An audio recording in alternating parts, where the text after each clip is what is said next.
हे सगळे आता जरांगेंच्या भेटीसाठी दाखल झालेले आहेत, स्थानापन्न होत आहेत. काय चर्चा होते बघूया, तिथला ॲम्बियन्स ऐकण्याचा प्रयत्न करूया. काय नेमकं घडतंय, काय माहोल आहे. दादा दादा दादा दादा अक्षय बूम चालू कर. काय रे मागे या तुम्ही, पुढे नका जाऊ. तर शिंदेच्या शिवसेनेचे हे दोन मंत्री सध्या जरांगेंच्या उजव्या आणि डाव्या बाजूला बसल्याचं आपण बघतोय. गेल्या वेळी मनोज जरांगेंनी ज्यावेळी पत्रकार परिषद घेतलेली होती आणि मराठ्यांना मिळालेली कुणबी प्रमाणपत्र रद्द झाल्यानंतर ज्या प्रकारे उपमुख्यमंत्री एकनाथ शिंदेंवर त्यांनी हल्लाबोल केलेला होता, पहिल्यांदाच थेट नाव घेऊन एकनाथ शिंदेंना त्यांनी फैलावर घेतलेलं होतं आणि त्यानंतर त्यांनी आंदोलनाची हाक दिली होती. त्यामुळे आता आपण बघतो उदय सामंत आणि शंभूराज देसाई हे मनोज जरांगेंच्या भेटीला पोहोचलेले आहेत. इतरही मंत्री त्यांच्या सोबत आहेत. आपण बघूया काय चर्चा होती. मनोज दादा स्वतः येत आहेत, इकडून असं मागून जा ना. काय इथून जा असं पटकन. आपली गाडी काय करा, तिकडे जाऊ द्या. सांगितली मला तिकडं इकडच्या रस्त्याला तिथं त्यांच्या काही गाड्या बसत्या. अरे या गाड्या काढायला सांगा ना, सिमेंटचं भाडं पण विचार मागे.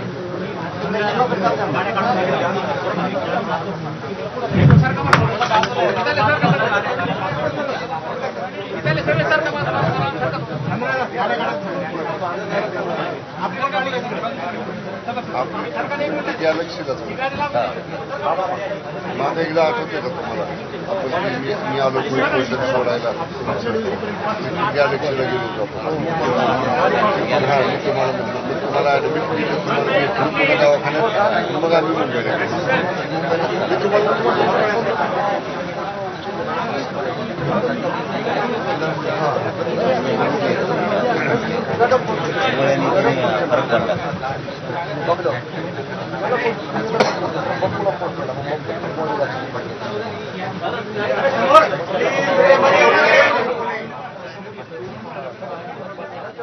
तर अंतरवालीमध्ये सध्या काय घडतंय अधिक जाणून घेऊया. रवी मुंडे सध्या आपल्या सोबत आहे.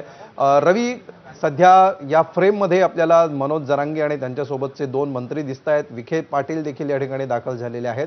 काय नेमका माहोल आहे आणि काय नेमका अजेंडा असणार आहे आजच्या या भेटीचा? अमोल, खरं तर 29 ऑगस्टची जी घोषणा मनोज जरांगे यांनी आंदोलनाची केलेली आहे, त्यांचं हे 11वं उपोषण असणार आहे. त्या अनुषंगाने कुठेतरी सरकारकडून मनोज जरांगे यांची मनधरणी केली जात आहे. आपण अगोदर बघितलं की मंत्री शंभूराज देसाई जे बऱ्याच दिवसानंतर या ठिकाणी मनोज जरांगेंसाठी दाखल झालेले आहेत. उदय सामंत देखील समोर आले आहेत. आता राधाकृष्ण विखे पाटील आणि प्रसाद लाड मनोज जरांगे यांची मनधरणी करण्याचा प्रयत्न करणार आहे. खरं तर सकाळी उदय सामंतांनी ज्या पद्धतीने सांगितलं की आम्ही कुठला असा ठोस एजेंडा किंवा माहिती घेऊन आलेलो नाही सरकारतर्फे, म्हणजे याचा अर्थ असाच आहे की केवळ मनोज जरांगे यांची या ठिकाणी मनधरणी होणार आहे. यापूर्वी मनोज जरांगे यांनी ज्या पद्धतीने सरकारवरती टीका केलेली आहे की जवळपास 58 लाख कुणबी नोंदींचे प्रमाणपत्र इश्यू केलेलं जात नाहीत. यापूर्वी मनोज जरांगे यांनी एका अभ्यासकांसोबत बैठक केली, जे 2 सप्टेंबरचा जो GR आहे त्याच्यामध्ये काही अभ्यासकांनी सुधारणा सुचवलेल्या होत्या. त्या अनुषंगाने आता बातचीत काही यामध्ये होते का हे पाहणं महत्त्वाचं आहे. आणि या अगोदर ज्या पद्धतीने मनोज जरांगे यांनी प्रथमच एकनाथ शिंदे यांच्यावरती जी टीका केली त्यानुसार शिवसेना कुठेतरी सक्रिय झालेली आहे मनोज जरांगेंची मनधरणी करण्यासाठी. आणि अर्थात त्यावेळेला उदय सामंतांनी फोनद्वारे देखील मनोज जरांगे यांच्याशी चर्चा केली होती.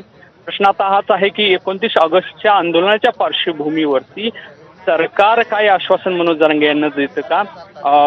ज्या पद्धतीनं कुणबी प्रमाणपत्र रद्द झाल्यानंतर, काही ठराविक प्रमाणपत्र रद्द झाल्यानंतर मनोज जरांगे हे आक्रमक झाले होते, सरकारवरती त्यांनी टीका केलेली होती. त्या अनुषंगाने आता सरकार काही मनधरणी करण्याचा प्रयत्न करेल का? कुठलं आश्वासन मनोज जरांगे यांना देणार आहे का? आणि मनोज जरांगेंचं त्यावरती समाधान होणार आहे का हे पाहणं महत्त्वाचं आहे. त्या पद्धतीने मनोज जरांगे हे आक्रमक आहेत की कुठल्याही परिस्थितीत आपण 29 ऑगस्टला उपोषणाला बसणार, अशा प्रकारची त्यांची भूमिका आहे. त्यावरती आता ज्या काळामध्ये मधल्या साधारण 6 महिन्यामध्ये प्रसाद लाडांची जी एंट्री झाली, त्या अगोदर उदय सामंत देखील होते, शंभूराज देसाई फार पूर्वी आलेले होते आणि आता राधाकृष्ण विखे पाटील देखील मध्ये होते. ही सगळी मंडळी आता विशेष करून एकत्र आहे. म्हणजे जो संवाद एका मंत्र्याबरोबर होत होता तो आता समोरासमोर होणार आहे. आणि कुठेतरी मनोज जरांगेंचं या ठिकाणी समाधान होतं का हे देखील पाहणं महत्त्वाचं आहे.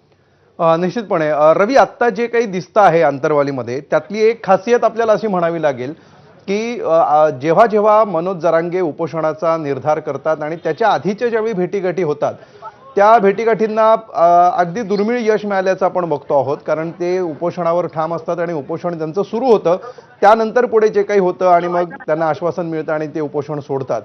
पण ही एक घटना. आणि दुसरी गोष्ट अशी की पहिल्यांदाच उपोषणापूर्वी भाजप आणि शिवसेना असे दोन्ही पक्षांचे मंत्री एकत्रितपणे जरांगेंना भेटतायत, याचा काय वेगळा परिणाम होऊ शकतो का? कसं बघतो आपण याकडे?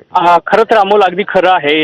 या काळामध्ये दोन्ही पक्ष गांभीर्याने घेत आहेत अशा प्रकारचं आपल्याला पाहायला मिळत असेल. खरं तर यापूर्वी देखील मनोज जरांगेंनी आंदोलनापासून बाजूला व्हावं या प्रकारची मनधरणी करण्यात आलेली होती.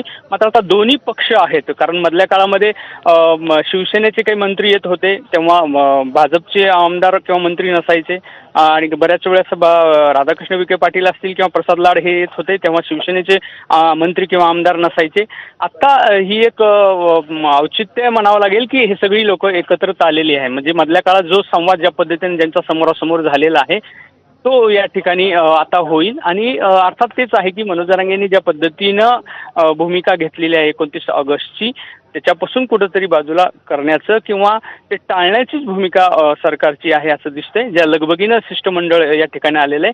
काल परवाच उदय सामंतांनी आपण आंतरवलीला जाणार असल्याचं सांगितलेलं होतं. त्या अगोदर प्रसाद लाड सुद्धा येण्याच्या तयारीत होते आणि हे सगळी मंडळी एकत्रित आल्यामुळं काही मार्ग निघतो का तोडगा निघतो का हे पाहणं महत्त्वाचं आहे. आणि जसं तू सांगितल्याप्रमाणे यापूर्वी असं कधी झालेलं नाही की मनोज जरांगेंनी हे सगळं ऐकलं आणि आंदोलन टळलेलं आहे. आता बघूया की या शिष्टमंडळाला यश येतं का नाही ते.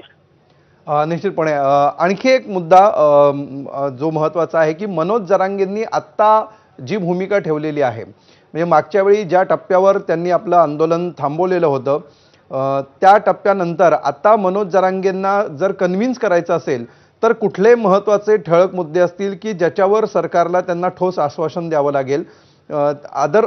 जर तसं नाही झालं तर मात्र मनोज जरांगे आंदोलनावर ठाम राहू शकतात. कुठले 2-3 प्रमुख मुद्दे आहेत ज्याच्यासाठी मनोज जरांगे आता कॉम्प्रोमाइज करणार नाहीत असं त्यांचं म्हणणं आहे? खरं तर 58 लाख कुणबी प्रमाणपत्रांची ज्या पद्धतीने मागणी होती ती कुठेतरी वाटल्या जात नाहीत आणि सरकारच्या ज्या शिंदे समिती आहे त्या नोंदी शोधत नाही. ह्या प्रमुख मागण्या मनोज जरांगे पाटील यांच्या अगोदर राहिलेल्या आहेत आणि त्याचाच पुन्हा एकदा त्यांनी पुनरुच्चार केलेला आहे की ज्या संत गतीने नोंदी शोधण्याचं काम होत आहे आणि गांभीर्यानं सरकारकडून हे घेतलं जात नाहीये. आणि 2 सप्टेंबरचा जो GR आहे त्यानुसार हे सर्टिफिकेट मिळणं गरजेचं होतं, ते मिळत नाहीत असे देखील मनोज जरांगे यांचं म्हणणं आहे. आणि मधल्या काळामध्ये मनोज जरांगे यांनी काही अभ्यासकांची बैठक बोलवली होती. त्या बैठकीमध्ये एक सूर निघाला की 2 सप्टेंबरच्या GR मधल्या काही अभ्यासकांनी त्रुटी त्या ठिकाणी दाखवलेल्या होत्या आणि मनोज जरांगे यांनी त्या काही ॲक्सेप्ट पण केलेल्या आहेत.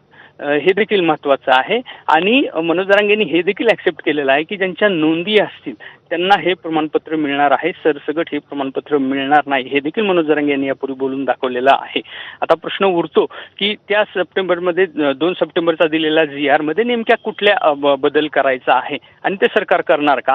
कारण मनोज जरांगे यांनी हेही अगोदर सांगितलं होतं की सरकारने यापूर्वी आश्वासन दिलेलं आहे की 2 सप्टेंबरच्या GR मध्ये उचित सुधारणा करण्याचं. त्या अनुषंगाने काही चर्चा होते का आणि त्यावरती मनोज जरांगेंचं समाधान होतं का? आणि अर्थात तोच प्रश्न आहे की 58 लाख कुणबी नोंदी ज्या पद्धतीनं मिळालेल्या आहेत त्याचे प्रमाणपत्र लवकरात लवकर इश्यू करत जावे, ती केल्या जात नाहीत हा मनोज जरांगेंचा आरोप आहे. निश्चित. रवी, तो आमच्याबरोबर असाच उपस्थित राहा. त्या ठिकाणी सध्या मनोज जरांगे यांच्या हातामध्ये काही डॉक्युमेंट्स दिसत आहेत आणि त्यांच्यासोबतचे मंत्री देखील काही कागदपत्र वाचतायत. आपण पुन्हा एकदा बघूया या ठिकाणी काय चाललंय.